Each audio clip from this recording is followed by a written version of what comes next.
Great. So at this time, I would like to invite Kate Power and Reverend Fletcher to please come forward, and you may be finding your place at the table.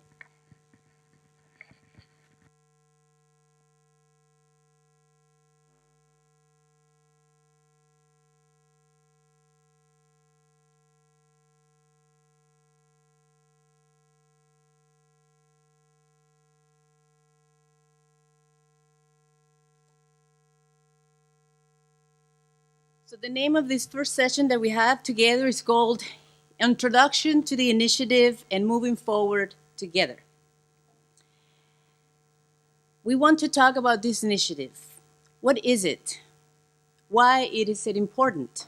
And what's involved? Over the past 5 years, as people of faith, we have done a great amount of climate work and advocacy. And we're very proud of what we have accomplished and what we have been doing and we will continue doing. But we also know that in order to reach the 1.5 goal, we need to do a lot more. And this concern is the basis of the Sustainable Living Initiative. And to understand this initiative, we have today 3 great visionary leaders who will share with us why sustainable lifestyles, the overall landscape of this work, and the 3 issue pillars that are the focus of this project: food, energy, transportation. Our speakers, and this is the order that they will speak, are Kate Power. Kate is the Director of Sustainable Behavior Program of the KR Foundation in Denmark, and she will speak about the need for this project.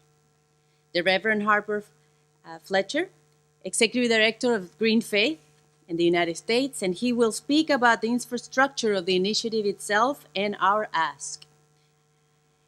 And Professor Linda Steg, who will be joining us via Zoom. She is a member of the Faculty of Behavioral and Social Sciences at the University of Groningen in Netherlands, and she's the lead author of the 1.5 degree report. And she will provide us with a background on the urgency and how this work fits into what's needed in the wider movement.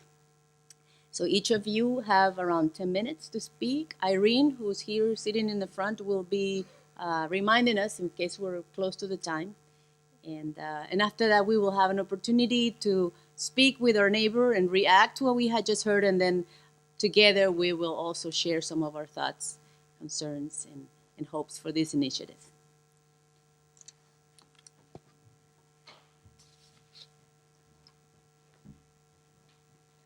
Thank you so much, and good morning, everybody. I'm so excited to be with you all here today, and I'm so excited I wanted to bring my whole family with me, but as it wasn't possible, I've just brought you a photo of my lovely family, my husband, and our 2 daughters, Robin, who's 6, and Jay, who's 2. And last week we were sitting around talking. My husband and I were talking about work, climate change as usual, and my 6-year-old asked the question that none of us ever want to think about. Mama, will we ever stop climate change? And you can imagine that question hit me in the guts. Don't worry, it's not quite as bad as it sounds. I'm not sure if it was really a question coming from existential fear or more a hope that one day Mama and Papa might talk about something else. But still, you can imagine how I felt. And maybe that's a question that you've been asked yourself. Maybe it's a question that you have asked out loud. And it's also a question that gets asked of scientists as well. So when scientists were preparing to start work on the IPCC's 1.5 report, many of them were interviewed and asked, is it still possible to limit warming to 1.5 degrees? And the answer largely came back, yes. Geophysically, it is just still possible. And then more recently, scientists were asked questions, a similar question, will we be able to limit warming? Will we do it? Will we limit warming to 1.5 or 2 degrees? And the answer came back, most likely no or unlikely. So what's going on? Why do people know what to do but not believe that we're going to do it? And there are many reasons for that. And of course, when we look at the political situation, the negotiations, of course, we see slow and incremental change, and it's easy to get dispirited by that. And some technical changes as well can also seem slow compared to the pace of change that we need. And change of lifestyle is not often considered. If it is considered, it's assumed to be about small incremental changes, or it's assumed to be not possible, or at best, very slow. But we do need to consider lifestyle change. There's a growing consensus that we'll not be able to reach the goals of the Paris Agreement without changing the way we live.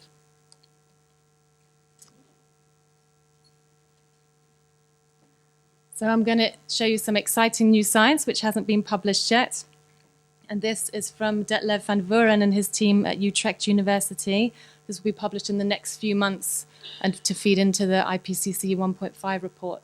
And on the left, you can see a baseline scenario. It's similar to scenarios that we will see in IPCC reports. And on the right, you can see a scenario where he's modeled what it would look like if we start to change lifestyles. So you see on the left, we have, as emissions are falling, we also need a lot of negative emissions technologies, the use of BECCS.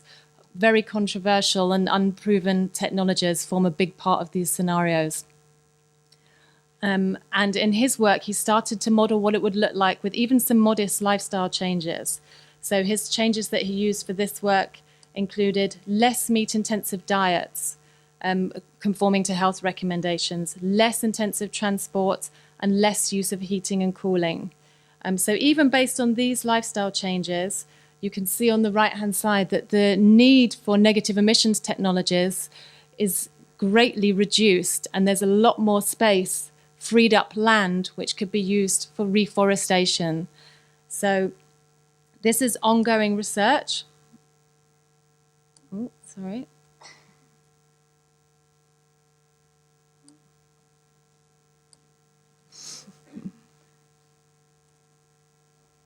Okay. That shows the perspective if we start from where we are now and look to where we need to go. But we can also look in the other direction, starting where we need to be and then working out how to get there. This is also ongoing research from IGES in Japan and DMAT in Finland, which is looking at the scenario in terms of if everybody on Earth had a fair share of access to resources, what would our emissions need to look like and by when? So, and as you can see, they suggest that a fair share of consumption-based resources and emissions would look like about 3 tons per person in 2030, 2 tons in 2040, and 1 ton by 2050, if everybody on Earth had a fair share. So this is from a consumption perspective, not a production perspective. So you might now be sitting there wondering how that compares with consumption in your part of the world. And just to give you an example, you can see that this is quite different from how many people in developing worlds live right now. So then it starts to become clear why many people aren't interested in talking about lifestyle changes. We're looking at enormous, rapid changes, societal transition. So if you think about politicians, companies, funding organizations, even environmental organizations are reluctant to talk about this because of the huge implications in terms of how we run our economy, how we structure our whole societies. And there are many other reasons why this discussion is difficult to have as well. The guilt of admitting that our way of life is causing harm, the discomfort around telling other people what to do, the fear of controversy. All this together adds up to a disbelief that changing our way of living is possible. But obviously we don't have to look very far back in history to see that changing our lifestyle, our behavior, our values, our economy is totally possible. And not forgetting that there are many people in the world right now who do live what we might call a one planet lifestyle, do live in a way that's compatible with limit to 1.5 degrees. And this is what a 1.5 degrees compatible lifestyle looks like today. So quite different. 1.5 tons emissions per person, vegetarian, sharing smaller households, shared appliances, no car, very little flying.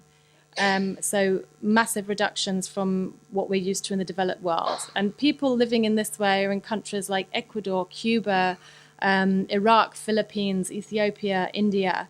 So many of these people are living at this level of consumption because they're living in poverty and in poorer places.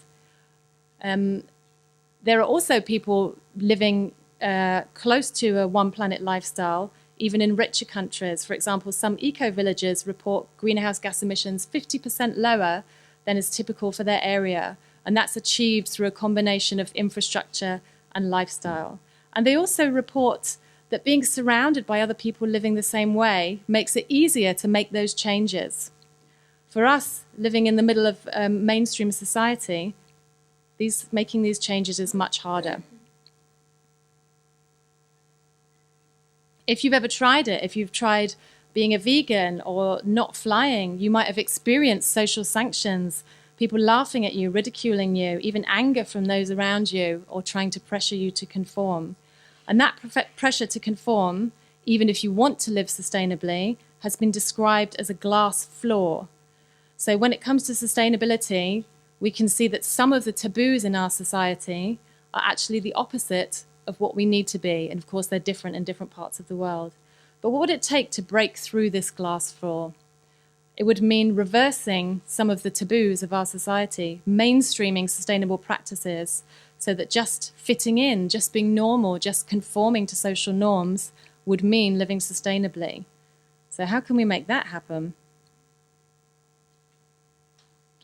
So I'm interested in the role of upstanders in changing societies. An upstander is anybody that stands up against injustices. And this term is often used in regards to anti-bullying work or genocide prevention work. So if you think of famous upstanders, Harriet Tubman leading people out of slavery, Schindler in the Second World War. So these kind of people are famous upstanders. But we need these upstanders. Some people talk about trendsetters, positive deviants, ordinary heroes. These are the kind of people we need to change the moral norm, to show what just and sustainable living looks like in practice, to show that it can be done and that it can be fun. And this project that we're talking about today is a lot about supporting and celebrating upstanders. Why is that important? Celebrating upstanders and making their actions visible can break the spell of conformity. And some of the classic experiments of psychology, the Asch experiments, the Milgram experiments, show that observing even one other person doing the right thing can make other people much more likely to act upon what we know is right, even when we are acting in opposition to the mainstream. So can one person living differently really make a difference? The science says yes, they can. And the science also tells us about how to make change happen. So in this event today, you'll start to hear from some experts about how individual and societal behavior can be shifted, how to use communications effectively for social change, and share your experience with other people working in this field.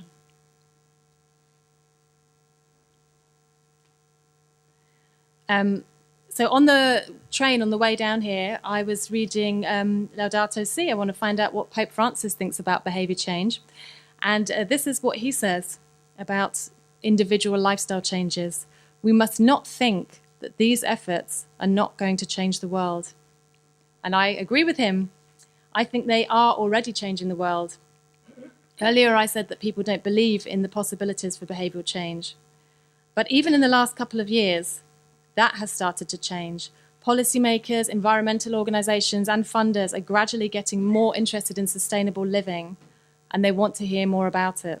So the moment really is now to take personal leadership, to make sure this doesn't become another conversation about small, easy steps, and make sure this is about enormous, exciting leaps towards a fair and sustainable way of living. So finally, what did I say to my daughter? With a lump in my throat, I said, yes. Yes, we will stop climate change. And you are a 6-year-old climate activist who is part of making that happen with everything that you do in your life. And that's my inspiration for being with you today. Thank you.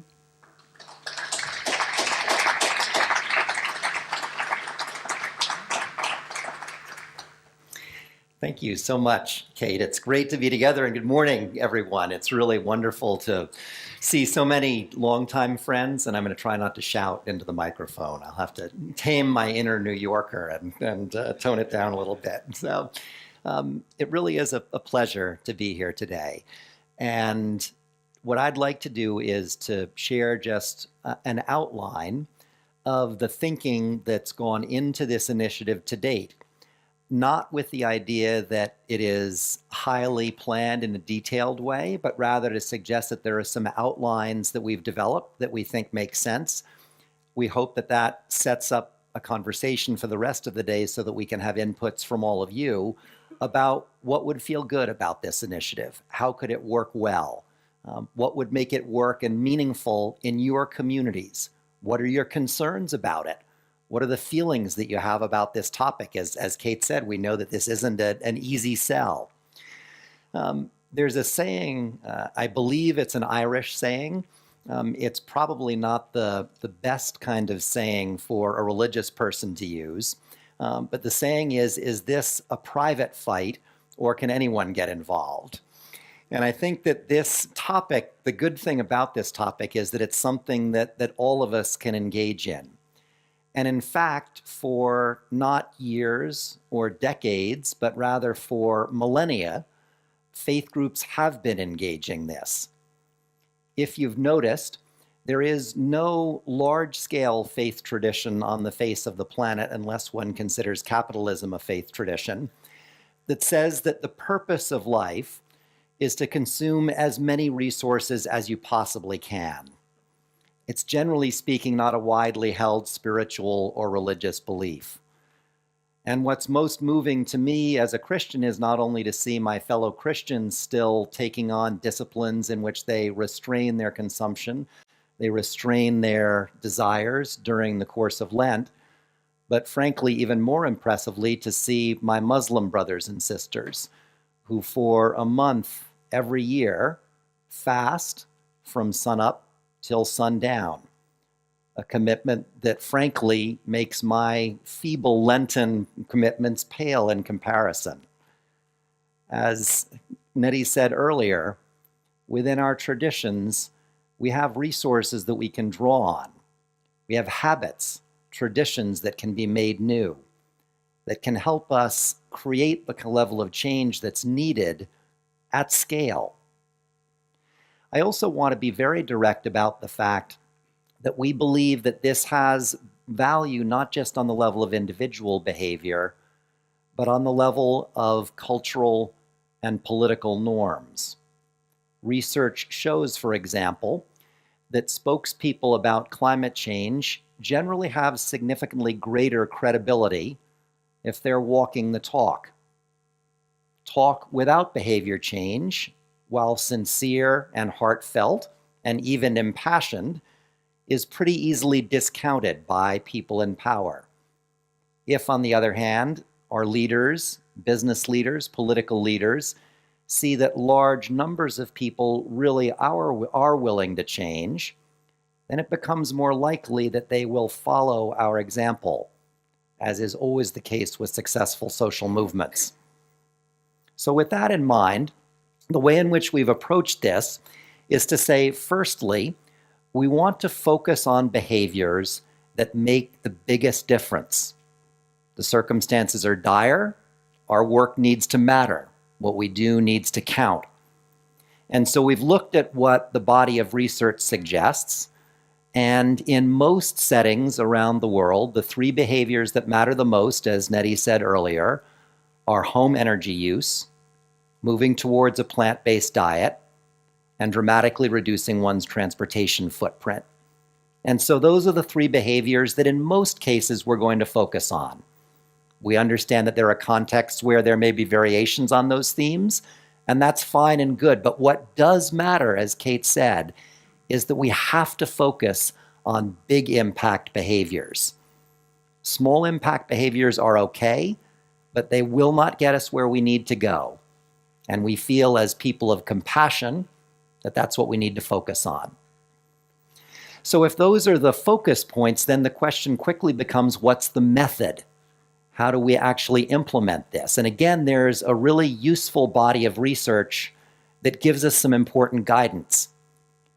The first thing that matters a lot is for respected public leaders to make and keep commitments that we want to see. They need to embody these commitments publicly so that people see them. And so what we will be doing in this initiative is approaching with respect the world's highest level religious leaders. And yes, I mean Pope Francis, the Green Patriarch, the Karmapa, many, many others. And we will be inviting them to make and keep a public commitment in this regard. We won't stop just at the highest level of leaders. Many of you in the room here are already making and keeping these commitments.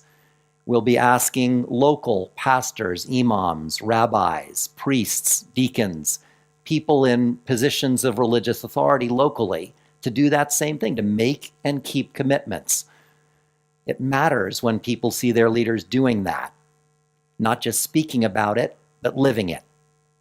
The second thing that research shows that matters after leadership, visible leadership, is that people need activities where they can practice the new behavior.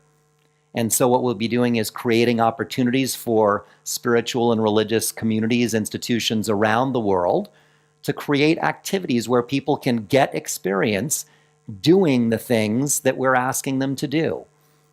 For many people, these behaviors are new. That means they're unfamiliar. It means that there is a barrier to entry, if we will. We all know that one of the things that spiritual and religious communities are good at is group activities, where people do new things together in a group and form a community around that. So we'll be forming up ways for that to happen.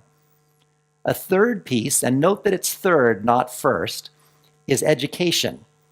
We want to be able to educate people about why these changes matter, how they can make them, what's at stake.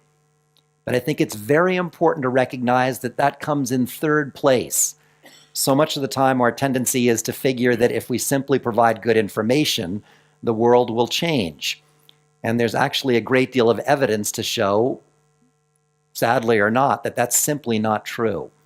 Education matters, but it matters most when it supports actual lived, visible new behaviors. And so we'll be using it in that kind of way. And then the fourth thing that we'll be doing, and the fourth thing that research shows really helps, is empowering people to provide peer support. If you're trying, as someone who has, as I did for many years, enjoyed barbecued meat, and if you're trying to move towards a vegetarian or plant-based diet, you need someone to talk to. You need a lifeline. Faith communities, spiritual communities are really good at providing this kind of accepting, patient, compassionate accompaniment. We know that that helps, and the research shows that that helps. So from high-level leaders committing to activities at the local level that people can participate in, to education, to support from peers, that's the method, very broadly speaking, that research has shown to be effective. And obviously, religious and spiritual communities have a near unique capacity to combine those activities in a way that very few other institutions on the face of the planet do.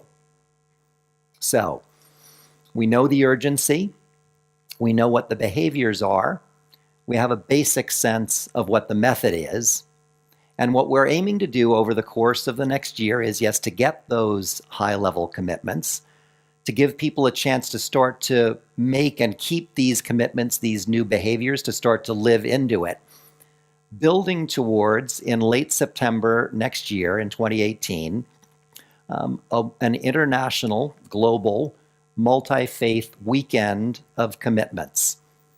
at which time religious and spiritual communities around the globe will come forth publicly, and their leaders and their members will announce to the world the commitments that they are going to make and keep. We have the capacity, thanks to the funders of this, or the funder of this initiative, to be able to organize public, highly visible events in somewhere between 50 and 100 iconic spiritual or religious institutions in different places around the world. We have the ability, in a way that has never before been true, to capture the attention of the world, to show that this is possible, to show that it can be done with joy, and to send a very clear message to our political leaders that failure to deliver on the 1.5 degree goal is simply not an option. There's a lot of work to be done between now and then. We're going to be doing that work together. Those in this room, those with us on live stream, and those in our extended communities. But I think more than anything else, the message that we want to bring is that this is something for us to succeed that we will need to do in community. Very few people make any kind of major behavior change in their life in any area on their own. We need each other. We know that, it's intuitive, but it bears repeating. And we have a chance now, like we never have before, to make a remarkable difference and to make a real impact. So we're very grateful for the chance to explore this and to develop this and to work on this together. And I'd like now, there are so many people who've been part of the planning. If those who've been part of the planning of this, even just this day, could stand just for a moment so that you can see. Come on, Kira, stand up, and Henrik and others, Gopal and Nettie. We've had a really remarkable sort of team effort so far that's been Joy and Valeriane were involved. It's, I think it's really notable to say the World Evangelical Alliance is a part of this, which is wonderful. It's not often that the evangelical Christian community at large scale feels able to join in this kind of way. It's really, really wonderful.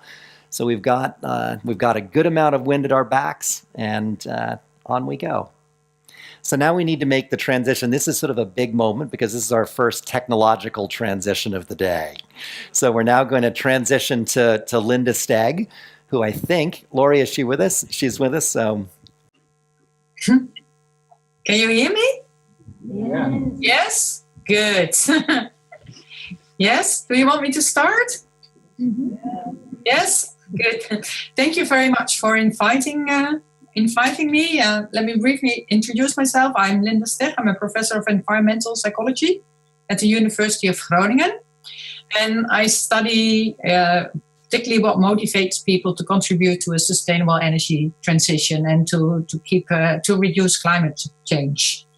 So, like you already heard, to reduce climate change, to mitigate climate change, because climate change is caused by human behavior, it's also an important way to reduce these problems by changing human behavior. And you already heard there are different ways that people can contribute, and some of them might really have a major contribution. So it's important to understand what motivates people to contribute to such a sustainable energy transition and to mitigate climate change. And we do a lot of studies on what motivates people to contribute. We're particularly interested in what more general motivating factors that might encourage people to engage in many different behaviors and also to accept all kinds of changes that might be required to mitigate climate change. And one of these factors that we particularly look at are values, and values reflect general goals that we strive for in life. And in general, people, and 4 types of values are particularly relevant to understand sustainable behavior or behavior that helps reducing climate change. And 2 of them reflect self-enhancement values, and that means that we particularly consider our own interests, and that are hedonic values. We want to have pleasure in life. We want to reduce effort. And the other cluster is egoistic values, and that means that we want to enhance our resources. And it can be money, but also things like status. But all people endorse also self-transcendent values, and that means that we also care about the interest of others or about the interest of the environment. And these are altruistic values, so we want to benefit other people, and it can be close others, but also distant others, like people in developing countries in our case. And the other cluster is biospheric values, and that means that we also care about nature and the environment as such. We want to protect nature and to protect the environment. And these biospheric values are a very consistent predictor of engagement in sustainable behavior and the extent to which people find all kinds of policies that contribute to mitigating climate change acceptable. People with strong biospheric values are more likely to engage in sustainable behavior in many different occasions and in many different domains. And this is true all across the world. And many people all over the world endorse these biospheric values quite strongly. So people are motivated to act sustainably in that way.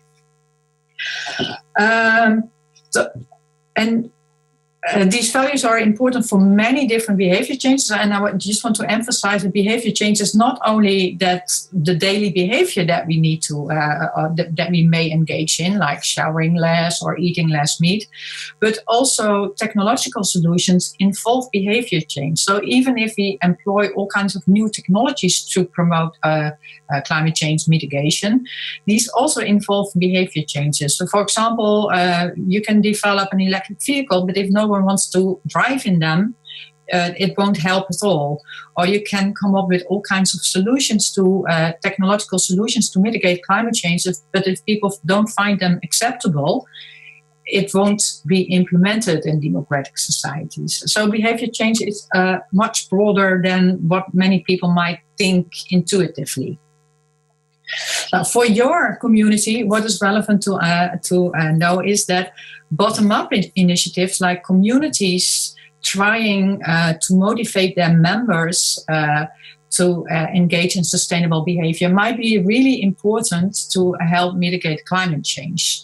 And the reason is that these bottom-up initiatives might motivate people that might not be strongly motivated themselves to act sustainably very prominently. We did some studies on bottom-up initiative, what motivates people to become a member, but also what motivates them to act sustainably over and again. And what we found is that people not only join these initiatives because they care about the environment, but also because they like to be involved in a community, because they of social motivations. So they join such initiatives because they like to be part of this community, but being part of this community might motivate them to engage in sustainable behavior, even though their initial motivation to act sustainably is not that strong. And that is because the goals of the groups that we belong to are likely to become our own goals as well, because we strongly identify with a group. And if we strongly identify with a group, then the goals of this group might become our own group. So if you are a member of a faith community that finds it important to act sustainably, and you identify strongly with this community, you might find it important to act sustainably as well. So this is a different route to promote sustainable behavior, and such bottom-up initiatives might be very important to promote a sustainable society. Also for other reasons, like already indicated in the previous talk, that it also offers social support, and yeah, that's also important, or example setting that might also motivate our behavior. The final thing that I wanted to emphasize is that oftentimes people have an intuitive idea that acting sustainably is not very nice. It might reduce our quality of life because we have to give up many things that we value very much. But that's a limited conception of what constitutes quality of life, because it focuses on the hedonic aspects. So cycling instead of driving, especially in poor weather conditions, might not be as nice as driving. So it might see as that people have to give up, and that quality of life might be lower in such cases.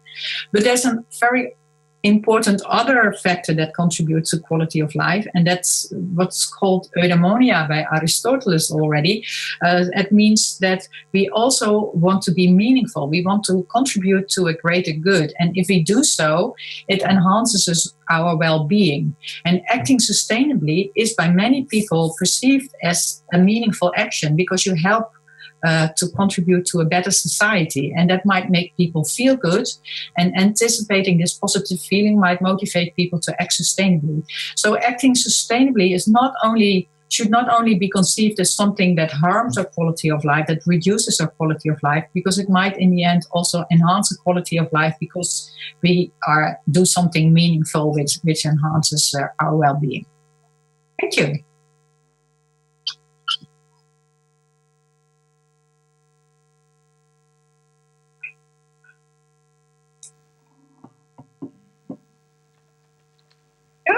Thank you. Thank you very much. And don't leave us. Just be there with us, right? Yes. So at this time, we would like to have a moment with our neighbor, maybe 2 or 3 people, to respond and to react to what we have heard. Some of the questions that we have here for you are what we have heard, what excitements or questions or concerns come up for you.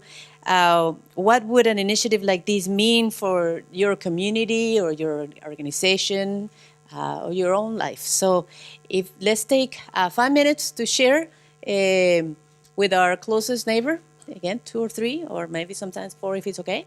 And then we'll come back to report and to share in plenary.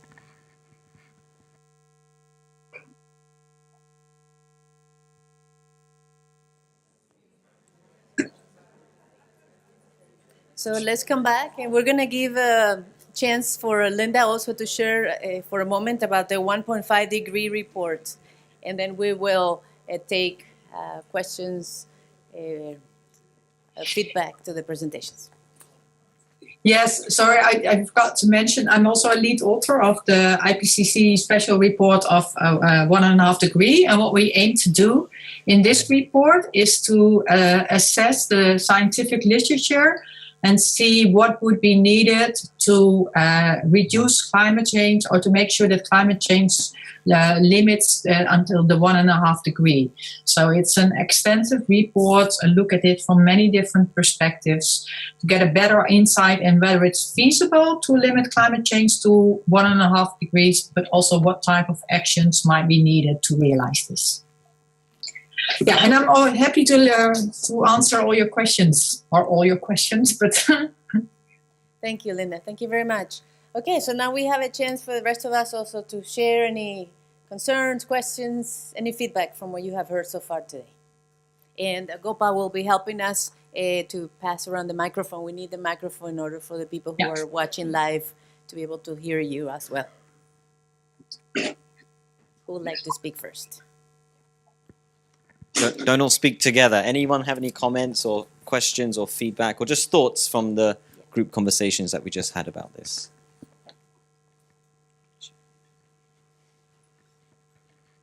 If you could just say your name and organization as well. Yeah, my name is Arndt Riester in Cologne, and I'm coming from the Shambhala Buddhist community. And we just noticed, hearing all your comments, that we already have, like in many German and European cities, let alone North America, we have so many centers where people gather already. And it's relatively easy if we, having heard that it's really important to embody these principles as leaders, that we really can influence and do something. So this sounds very inspiring. And I think our leadership already is now in the process of wanting to get off the meditation cushion, basically speaking, and getting into the world and really engaging. So I think it also goes with the mainstream of my community. So if we can work together with you and other religions also, but if we can be a good example, for us it's relatively easy to change something, I guess. So I'm very inspired to go forward. Thank you. Anybody else? One more back there. Sorry, someone. Okay.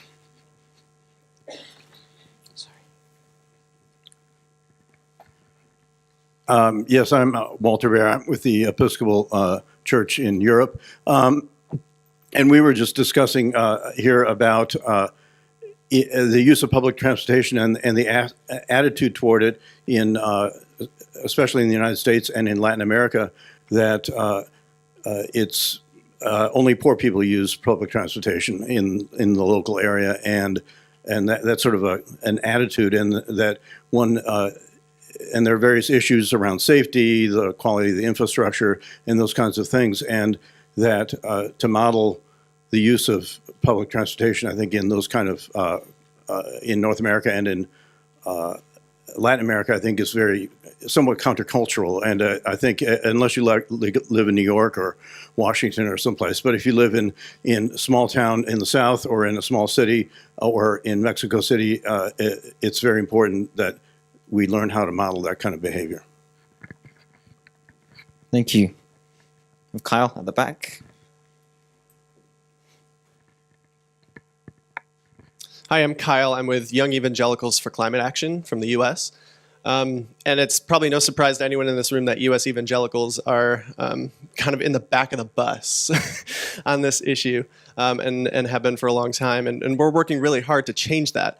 And I appreciated the presentation about values. And I think it just hit home for me that every community's value framing is going to be different. And so a lot of the ways that other faith groups are able to frame values when they're talking about climate change doesn't always work with U.S. evangelicals.